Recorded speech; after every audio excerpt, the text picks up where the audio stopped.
Olá!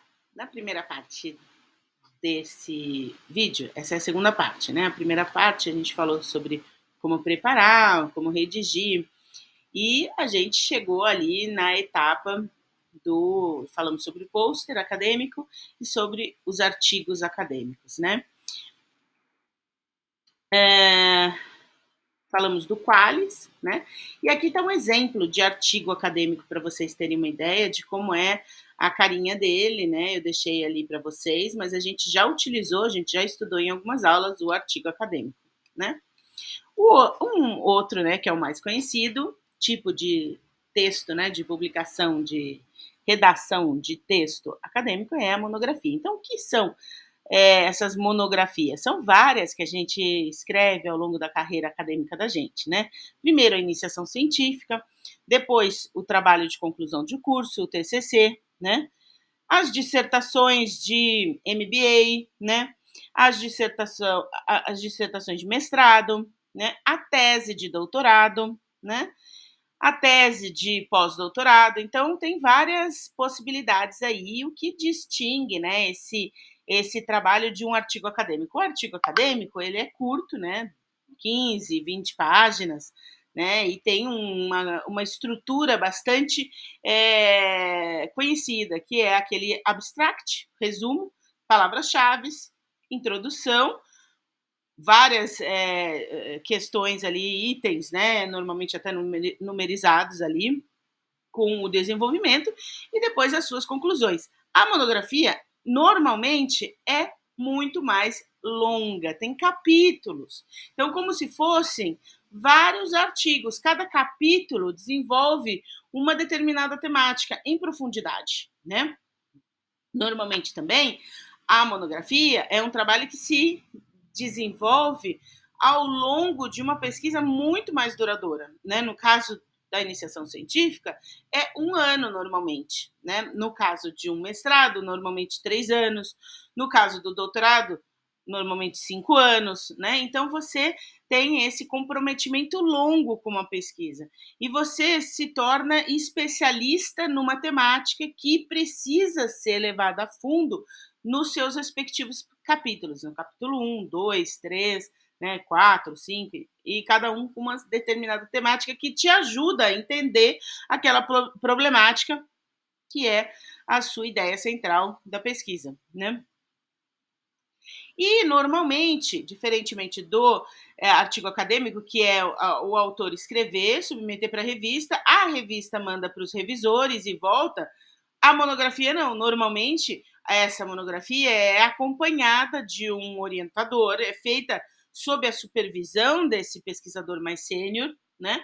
E depois de elaborada, corrigida, inúmeras vezes, normalmente, né? O orientador manda corrigir, o pesquisador corrige, volta para o orientador, volta de novo, faz um bate-volta bastante em bastante vezes, né? E depois disso, além do orientador corrigir, também há uma análise por uma banca. O que é essa banca? São outros pesquisadores que não fizeram parte da elaboração daquele trabalho, então, além do orientador, mais 1 ou 2, ou às vezes, né, até 5 componentes uma banca tem, para analisar se aquela pesquisa realmente foi elaborada da melhor forma possível, né? Se realmente todos os capítulos estão condizentes, e com base nessa análise, que primeiro é uma análise apenas de leitura, depois é, inclusive, feita uma qualificação primeiro, ou seja, realmente está ok, tem condições de ser levada à banca. E a banca final é, então, depois da qualificação, no caso do TCC não tem isso, vai direto para a banca final, né? Mas no doutorado, por exemplo, você tem uma qualificação antes para ver se está tudo ok. E depois, no dia da banca, além de ser uma correção, né, uma verificação, uma leitura detalhada, também tem as perguntas, a tal da arguição. O que é esse nome esquisito, né?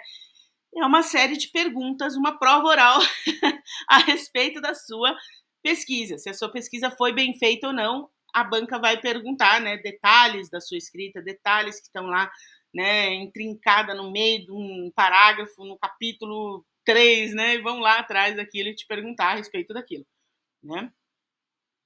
E além disso, essa monografia, normalmente junto com a defesa, se bem sucedida, a defesa, a monografia atribui ao pesquisador um título, né? Então, por exemplo, a defesa do TCC, ao final do curso de graduação, confere, né, o título de bacharel. A defesa, né, ao final do curso de mestrado, confere o título, a defesa bem-sucedida, concede o título de mestre, né? Da mesma forma, a de doutorado, o título de doutor. Então, tem essa questão aí, que é o fato da monografia trazer com a sua defesa bem-sucedida o título, né? Normalmente é isso que se consegue, que se objetiva com a monografia, diferentemente do artigo, que se apenas divulga uma pesquisa, né? Apenas espalha o conhecimento, né, aos interessados. Bom, existem vários sites que vocês possam ver. Eu coloquei aqui o modelinho aqui, né, disponibilizado pela própria Biblioteca da Exalc. Vocês já têm, acho que na aula 2 eu já tinha colocado, de como fazer uma monografia. Esse modelinho pode ser usado para outros textos também. E aqui um exemplo, né, tem várias bases de dados que tem várias monografias para vocês estudarem, fazerem pesquisas, usarem, inclusive, na pesquisa de vocês, as monografias, né, as diversas monografias, né? Então, um texto, professora, como que eu uso isso, né? Eu sei usar livro e artigo. Não, as monografias também, né, tese de mestrado, doutorado, também são muito úteis, muito confiáveis, trabalhos excelentes são feitos e são divulgados por esse formato, né? Então, estudem aqui na Exalc, tem o link lá naquela que a gente estudou na biblioteca, né? Tem lá todas as teses defendidas na Exalc, vocês conseguem buscar na base de dados, e da Exalc e da USP também. E outras faculdades também têm a mesma política, né? Claro que depende do orientador e do pesquisador autorizarem a divulgação. Algumas, não são todas as defesas que são autorizadas, né? Alguns autores não disponibilizam, né? Mas a grande maioria, hoje em dia, né, disponibilizam e vocês podem utilizar. Bom, outros textos, além desses, né, que são publicáveis, tem outros textos que vocês vão desenvolver ao longo, né, dos anos aqui na vida acadêmica, né? Já devem ter pedido para vocês alguns, esses não são publicáveis, né? Com exceção do resenha de livros, né, que é um resumo sobre uma obra que acabou de ser lançada normalmente, que também é publicável. O resumo normalmente não é, né? Eu fiz um resumo tão legal para a matéria de contabilidade, não posso? Não vai publicar, né? Apenas pode receber uma publicação num blog, num LinkedIn, mas não numa revista acadêmica. Agora, a resenha, né, o resumo de um livro, né, que acabou de ser publicado, aí sim, algumas revistas aceitam, para justamente divulgar outros autores que leram obras completas e para divulgar para outros autores, para outros pesquisadores, né, leitores da revista que não têm tempo de ler a obra inteira ou que possivelmente vão se interessar, mas querem saber primeiro do que se trata, né? Então, há também essa publicação da resenha de livros, mas os resumos normalmente não são publicáveis, né?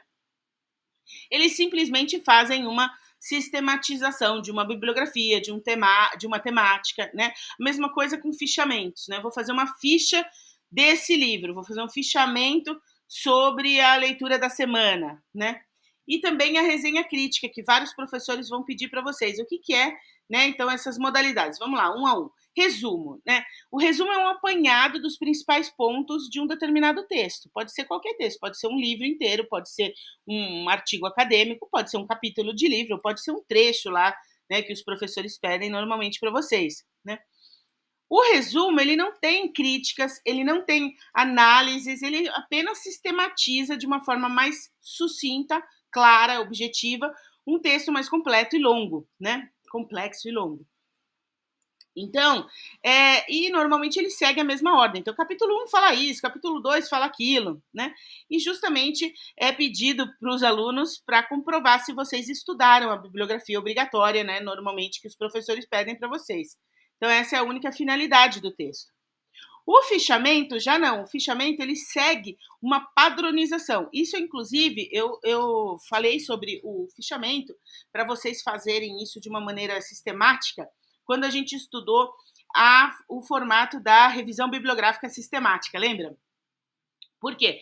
Com base nos seus fichamentos, você consegue comparar textos. Então, você faz uma padronização de como resumir, né, tirando as principais ideias. Então, com foco na tua pesquisa, por exemplo, numa revisão sistemática, você faz esses fichamentos de uma forma, né, que te permita concluir, olha, de 100 textos que eu li, 20 disseram positivamente a respeito de uma determinada temática, 30 não. Então, por isso que ele segue esse modelo de fichas, né, que são já pré-estabelecidas no seu protocolo de pesquisa. Então, você já sabe o que você quer, você faz aquela sistematização, né, e justamente te possibilita essa comparação e essa análise mais detalhada de um versus o outro, né, e muito utilizada, então, para esse tipo de revisão sistemática da literatura, né?